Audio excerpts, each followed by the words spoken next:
atau hikmah dari contoh kasus yang kita akan pelajari hari ini, gitu ya. Kita percaya untuk kelas 1 teman-teman memang apa ya? Kelas 1 apa dong? Keren.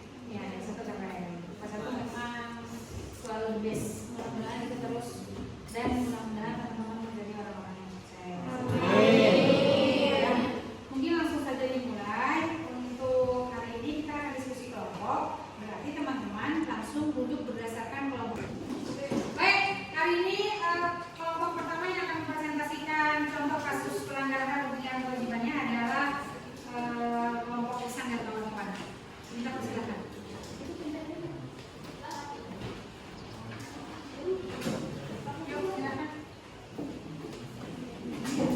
Lara, Safiza, Ihsan, Jasmine, Maisuha, Marsha, Nizar, Yaya, dan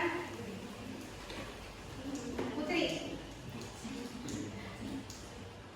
Aisyah atau Aisyah biasa dipanggil Aisyah.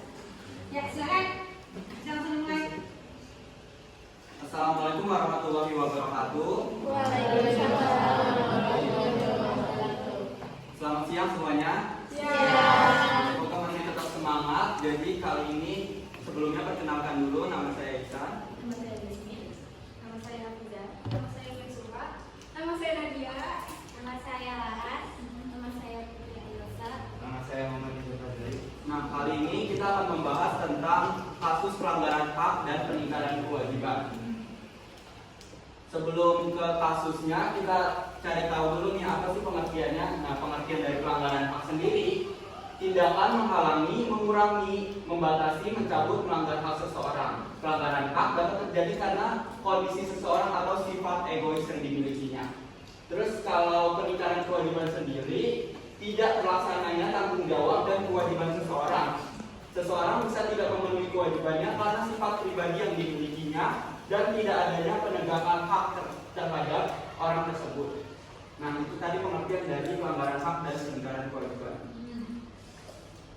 Selanjutnya, apa sih penyebab dari terjadinya kasus tersebut? Nah, penyebabnya itu ada sifat egois atau terlalu mementingkan diri sendiri, rendahnya kesadaran berbangsa dan bernegara, sikap tidak toleransi, penyalahgunaan kekuasaan, dan ketidaktegasan aparat penegak hukum dan penyalahgunaan teknologi. Jadi, untuk faktor internalnya itu ada dari dalam diri, yaitu kayak sifat egois dan lain-lain, sedangkan faktor eksternalnya sendiri itu seperti tidak tegaknya aturan yang berlaku.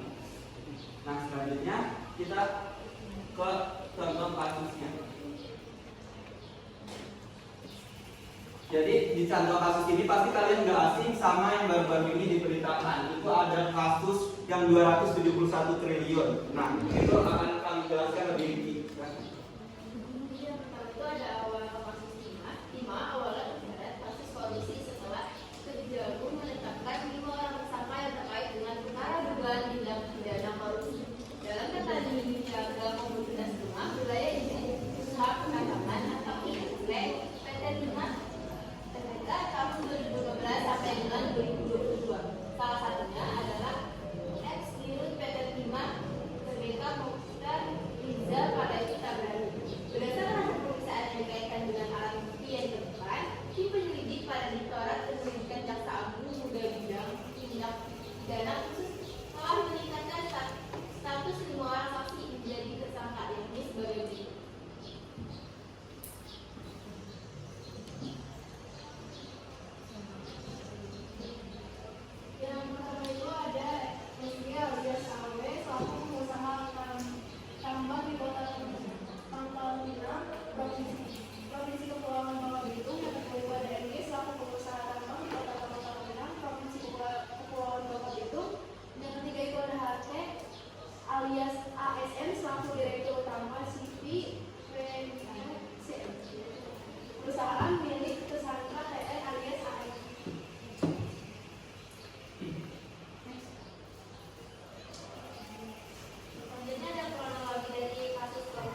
sekian presentasi dari kami terkait salah satu contoh kasus peningkatan kewajiban. Nah, jadi dari presentasi kami dapat kami simpulkan bahwa adanya kasus tersebut tentunya karena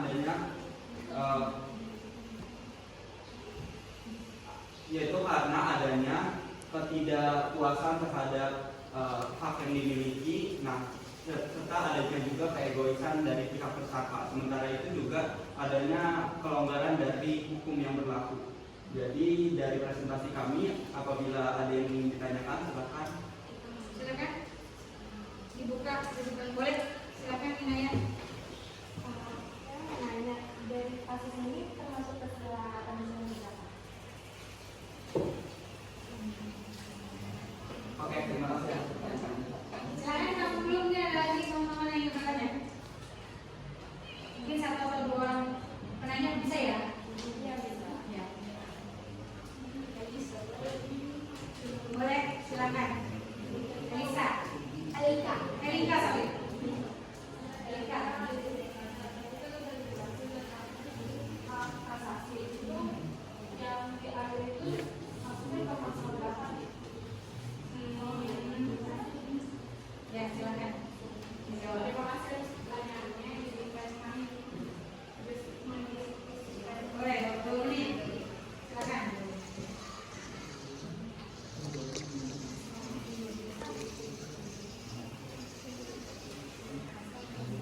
Jawab pertanyaan dari ya, korupsi itu melanggar sila kelima. Karena kan sila kelima itu ada dari sila kelima di Indonesia, sedangkan korupsi itu tidak ada di sila. Ini menguntungkan beberapa pihak ya. Next, pertanyaan berikutnya. Tidak dijawab pertanyaan dari Anita. Pasal ini itu termasuk dalam pasal 2 ayat 1 yang bunyinya setiap orang yang melawan hukum atau melakukan perbuatan memperkaya diri sendiri atau orang lain atau suatu korporasi yang dapat merugikan keuangan negara ataupun perekonomian negara akan dipidana penjara dengan seumur hidup atau pidana penjara paling singkat 4 tahun dan paling lama 20 tahun. Dan kalau ingin denda paling sedikit 200 juta rupiah dan yang paling banyak 1 miliar rupiah. Oke. Apakah sudah terjawab? Gimana? Elika sudah ya? Oke, Silakan disimpulkan dulu lagi. Oh sudah? Ya sudah, berarti tinggal dulu. Oke, terima kasih atas perhatiannya. Semoga kita dapat belajar dari kasus ini, juga kita terhindar dari kasus pelanggaran hak dan peningkatan kewajiban. Terima kasih, semoga bermanfaat. Wassalamualaikum warahmatullahi wabarakatuh.